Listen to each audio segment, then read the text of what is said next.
आप देख रहे हैं कक्षा 12वीं अर्थशास्त्र उपयोगिता हास नियम के अपवाद देखना है या फिर उसे अपन आलोचनाएं बोलते हैं।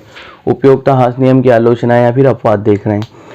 उपयोगिता हास नियम की कुछ आलोचनाएं एवं अपवाद कहे जाते हैं जो निम्न प्रकार है। उसके कुछ आलोचनाएं भी कही जाती है या नियम भी कहे जाते हैं, अपवाद कहे जाते हैं, वो निम्न प्रकार है।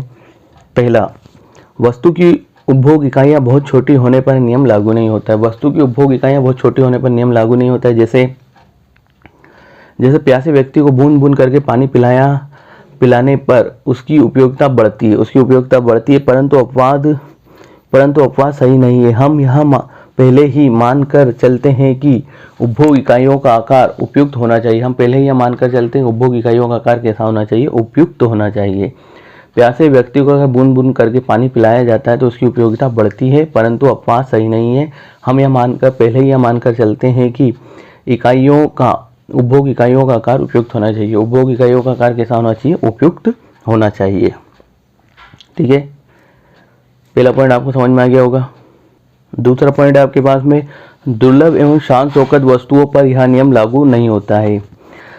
उपयोगिता हास नियम दुर्लभ एवं शान और शौकत की वस्तुएं जो होती है उस पर लागू नहीं होता है, परंतु यह बात सत्य नहीं है कि एक ही वस्तु की अधिक इकाइयों के प्रयोग से उपयोगिता अवश्य घटेगी। एक ही वस्तु की अगर अपन बार प्रयोग करेंगे तो उसकी उपयोगिता क्या हो जाएगी? घट जाएगी। शान शौकत की वस्तु पर नियम भी लागू नहीं होता है। ठीक है, उसके बाद अगला पॉइंट है, शराब के उपभोग के संबंध में यह नियम लागू नहीं होता है। अगर शराब का उपभोग हो रहा है तो उसके संबंध में भी, उपभोग मतलब उसका यूज़ करना, उसका उपयोग करना, उसको पीना, उपभोग। परंतु यह अपवाद भी ठीक नहीं है कि शराब पीने पर मानसिक दशा सामान्य न होने के कारण ऐसा हो सकता है, फिर भी एक सीमा के बाद शराब की सीमांत उपयोगिता घटेगी, अंत में ऋणात्मक हो जाएगी। देखो, शराब ऐसी चीज है जिसका उपयोग करने से स्वास्थ्य भी हानिकारक होगा और यहाँ पे अर्थशास्त्र में इसकी सीमांत उपयोगिता भी घटेगी और अंत में वह ऋणात्मक हो जाएगी। ठीक है, अंत में कैसी हो जाएगी? वो ऋणात्मक हो जाएगी। उसके बाद में मुद्रा के संचय के संबंध में नियम लागू नहीं होता है।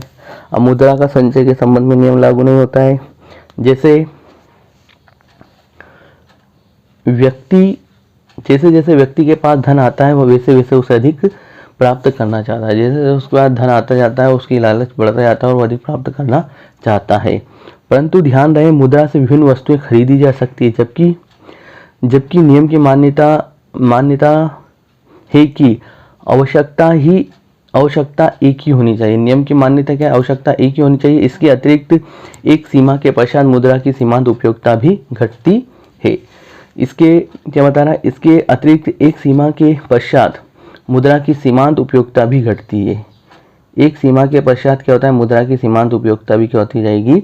घटती जाएगी। एक सीमा के पश्चात ये होता है मुद्रा की सीमांत उपयोगिता भी घटती जाती है। जबकि नियम की मान्यता यह है कि आवश्यकता एक ही होनी चाहिए। आवश्यकता कैसी होनी चाहिए? एक ही होनी चाहिए। इसके अतिरिक्त एक सीमा के पश्चात मुद्रा की सीमांत उपयोगिता भी घटती जाती है। मुद्रा की सीमांत उपयोगिता भी क्या होती जाती है? घटती जाती है। मैंने आपको 4 पॉइंट बता चुका हूँ। वस्तु की उपभोग इकाइयाँ बहुत छोटी होने पर लागू नहीं होता है। दुर्लभ वस्तुएं, शान शौकत की वस्तुओं पर यह नियम लागू नहीं होता है। शराब के उपयोग के संबंध में नियम लागू नहीं होता है। मुद्रा के संचय के संबंध में यह नियम लागू नहीं होता है। ठीक है, ये मैंने आपको 4 पॉइंट बता दिए। अब मैं आपको लास्ट पॉइंट बता रहा हूँ, 5वां। 5th नंबर पॉइंट है, मधुर कविता अथवा गीत को बार बार दोहराने पर उसकी उपयोगिता बढ़ती है। मधुर कविता या गीत है, बार बार दोहराने पर क्या होगा? उसकी उपयोगिता बढ़ती जाती है। मधुर कविता या गीत को बार बार दोहराने पर उसकी उपयोगिता क्या होती जाएगी?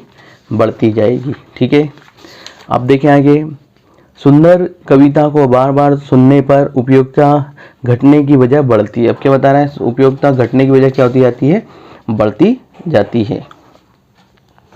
उपयोगिता घटने की वजह क्या होती जाती है? बढ़ती जाती है। उसके बाद में, परंतु यह अपवाद भी ठीक नहीं है। परंतु क्या है? अपवाद भी ठीक नहीं। एक सीमा के पश्चात व्यक्ति उसकी उपयोगिता भी घटने लगती है। एक सीमा के पश्चात व्यक्ति की उसकी उपयोगिता भी घटने लगती है। जैसे अपने गाने को बार बार सुन के बोर हो जाते हैं, इसी तरह से ये भी नियम लागू होता है। एक सीमा के पश्चात भी व्यक्ति उसको सुनना पसंद नहीं करेगा, इससे उसकी उपयोगिता क्या हो जाएगी? घटने लग जाएगी। आ रही बात समझ में? बार बार सुनने में उपयोगिता तो बढ़ती है, पर एक सीमा के पश्चात ये हो जाता है कि उसकी उपयोगिता घटने लग जाती है। व्यक्ति उसे सुनना पसंद नहीं करता है। ठीक है ना। उसके बाद देखिए, अतः निष्कर्ष के रूप में कह सकते हैं कि निष्कर्ष रूप में कह सकते हैं कि कहा जा सकता है कि वास्तव में सीमांत उपयोगिता हाथ नियम का कोई भी अपवाद नहीं है। सीमांत उपयोगिता हाथ नियम कोई अपवाद नहीं है। जो अपवाद दिए गए हैं उसकी मान्यताओं को ना समझने के कारण प्रत्येक वस्तु का उपभोग करने पर एक सीमा ऐसी अवश्य आती है जबकि उसकी सीमांत उपयोगिता घटने लगती है। एक सीमा अवश्य ऐसी आती है जबकि उसकी सीमांत उपयोगिता क्या होती है? घटने लगती है। एक सीमा अवश्य ऐसी आ जाती है जिससे उसकी सीमांत उपयोगिता क्या होने लग जाती है? घटने लग जाती है। मैंने आपको इसके 5 पॉइंट बता दी हैं। अब मैं आपको एक क्वेश्चन दे रहा हूँ जिसका आंसर आपको कमेंट बॉक्स में कमेंट कर बताना है, ठीक है।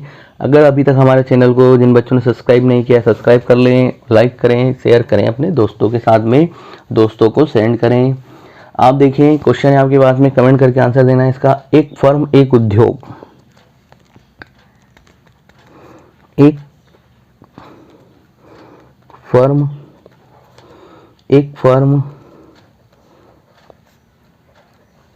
एक उद्योग, एक वस्तु, एक फर्म एक उद्योग वस्तु के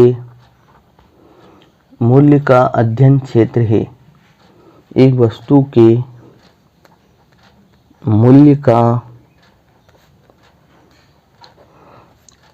अध्ययन क्षेत्र है।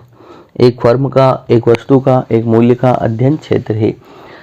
इसका आंसर आपको कमेंट करके कमेंट बॉक्स में देना है। जिन बच्चों ने अभी तक चैनल सब्सक्राइब नहीं किया प्लीज़ सब्सक्राइब कर लें। और ये क्वेश्चन वो है जो मैं आपको पहले पढ़ा चुका हूँ। पिछली क्लासों में मैंने फर्स्ट चैप्टर में इसको पढ़ा दिया है। अब आपने फर्स्ट चैप्टर के वीडियोस नहीं देखे हैं तो उसे लिंक पर जाकर देख सकते हैं। आपको इसकी डिस्क्रिप्शन में लिंक मिल जाएगी, आप उस पर जाकर इनको देख सकते हैं फर्स्ट चैप्टर के क्वेश्चन, ठीक है। धन्यवाद।